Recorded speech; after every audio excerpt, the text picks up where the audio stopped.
ಮಾತು ಒಂದು ಕಡೆ ಆದರೆ ಅಂತಿಮ ಹಂತದಲ್ಲಿ ಮೂವರು ಶಿಲ್ಪಿಗಳು ರಾಮಲಲ್ಲನ ಕೆತ್ತನೆಯನ್ನ ಮಾಡಿದ್ರು. ಕನ್ನಡಿಗರು ಇಬ್ಬರು ಕನ್ನಡಿಗರು ಅಲ್ಲಿ ಅವರಿಬ್ಬರ ನಡುವೆ ತೀವ್ರ ಪೈಪೋಟಿ. ಅರುಣ್ ಯೋಗಿರಾಜ್ ಅವರಿಗೆ ಪೈಪೋಟಿಯನ್ನು ಕೊಟ್ಟಿದ್ದು ಗಣೇಶ್ ಭಟ್ ಅವರು ಕೂಡ ರಿಪಬ್ಲಿಕ್ ಕನ್ನಡದ ಜೊತೆ ಮಾತುಕತೆ ನಡೆಸಿದ್ದಾರೆ.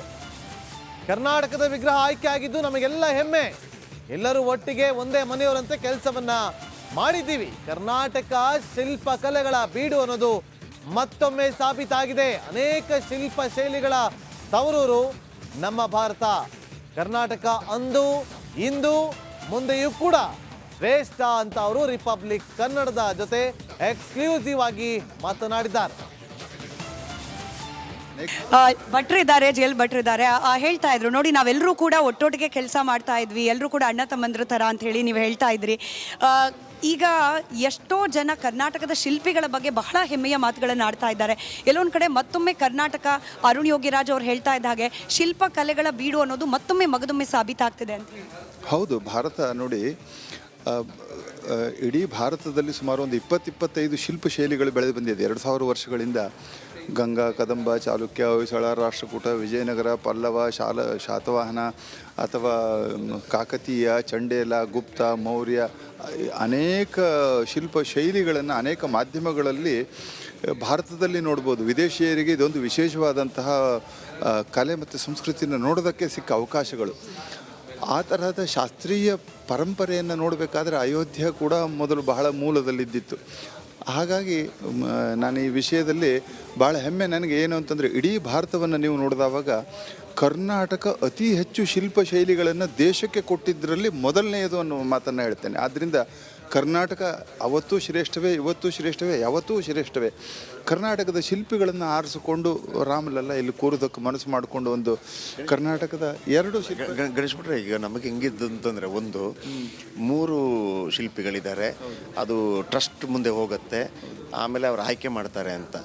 ನಮ್ಮ ಅಂದರೆ ಕರ್ನಾಟಕದ ಮೂರ್ತಿ ಹಿಂಗೆ ನೋಡಿದ ತಕ್ಷಣ ಒಂದು ರೀತಿಯಲ್ಲಿ ಎಲ್ಲರೂ ಪುಳಕಿತರಾಗಿದ್ರು. ಅಂದರೆ ನಾವು ಕೇಳಿ ನಾವು ಅದನ್ನು ಅದು ನೀವು ಹೇಳಬೇಕು, ಪುಳಕಿತರಾಗಿಬಿಟ್ರೆ ಒಂದೇ ಕ್ಷಣದಲ್ಲಿ ಇದೇ ಅದ್ಭುತ ಮೂರ್ತಿ ಅಂತ ಹೇಳಿದ್ರಂತೆ. ನಮಗೆ ಅದ್ರ ಬಗ್ಗೆ ಹೇಳ್ಬೋದು.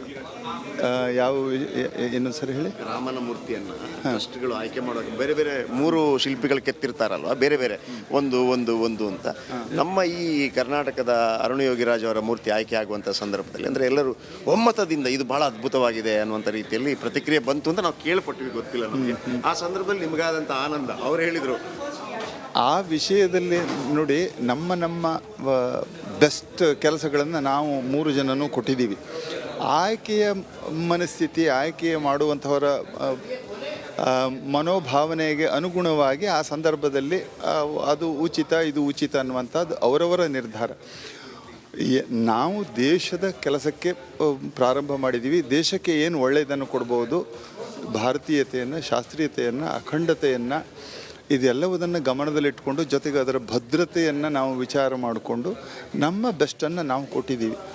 ಅವರಿಗೆ ಯಾವುದು ಸೂಕ್ತವೋ ಅನ್ನೋ ತೀರ್ಮಾನವನ್ನು ಅವರು ಮಾಡಿಕೊಂಡು ಅವರು ಆಯ್ಕೆ ಮಾಡಿಕೊಂಡಿದ್ದರಿಂದ ಈ ಆಯ್ಕೆ ವಿಚಾರದಲ್ಲಿ ಟ್ರಸ್ಟೇ ಅಂತಿಮವಾದ ತೀರ್ಮಾನ. ನಮಗೆಲ್ಲರಿಗೂ ಸಂತೋಷ, ಹೆಮ್ಮೆ ಇದೆ.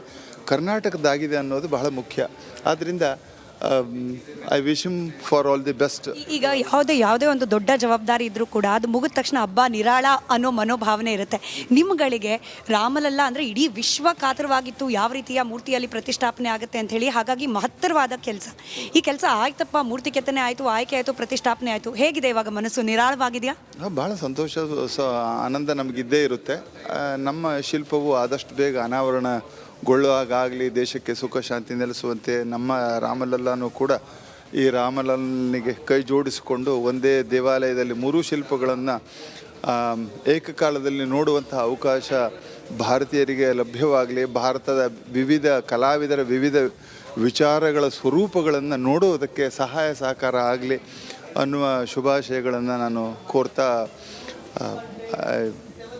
ನನ್ನ ಸಂತೋಷವನ್ನು ಅಭಿವ್ಯಕ್ತಿಗೊಳಿಸೋದಕ್ಕೆ ನಾನು ಇಷ್ಟಪಡ್ತೀನಿ. ಕಡೆಯದಾಗಿ ರಿಪಬ್ಲಿಕ್ ಕನ್ನಡದ ಮೂಲಕ ಕನ್ನಡದ ಜನರಿಗೆ, ಕರ್ನಾಟಕದ ಜನರಿಗೆ ಏನು ಹೇಳಕ್ಕೆ ಇಷ್ಟಪಡ್ತೀರಾ ರಾಮನ ಬಗ್ಗೆ, ಅಯೋಧ್ಯೆ ಬಗ್ಗೆ? ಒಂದು, ಅಯೋಧ್ಯೆಯ ಬಗ್ಗೆ ಈಗಾಗಲೇ ದೇಶದ ಎಲ್ಲ ಜನಗಳ ಭಾವನೆಗಳನ್ನು ತಾವೀಗಾಗಲೇ ನೋಡಿದಿರಿ. ಕರ್ನಾಟಕದ ಮಹತ್ವವನ್ನು, ಕರ್ನಾಟಕದ ಮಹತ್ತರ ಪಾತ್ರ ಇಲ್ಲಿ ನೀವು ನೋಡೋದಕ್ಕೆ ಇದು ಒಂದು ಉದಾಹರಣೆಯಾಗಿದೆ.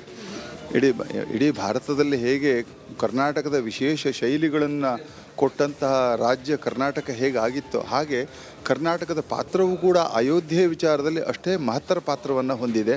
ಅದಕ್ಕೆ ಕರ್ನಾಟಕದವರು ಎಲ್ಲರೂ ತನು ಮನ ಧನಗಳಿಂದ ಭಕ್ತಿ ಭಾವನೆಗಳಿಂದ ತಮ್ಮನ್ನು ತಾವು ಸಮರ್ಪಣೆ ಮಾಡಿಕೊಂಡಿದ್ದಾರೆ ಅನ್ನೋದರಲ್ಲಿ ಯಾವ ಅನುಮಾನವೂ ಇಲ್ಲ.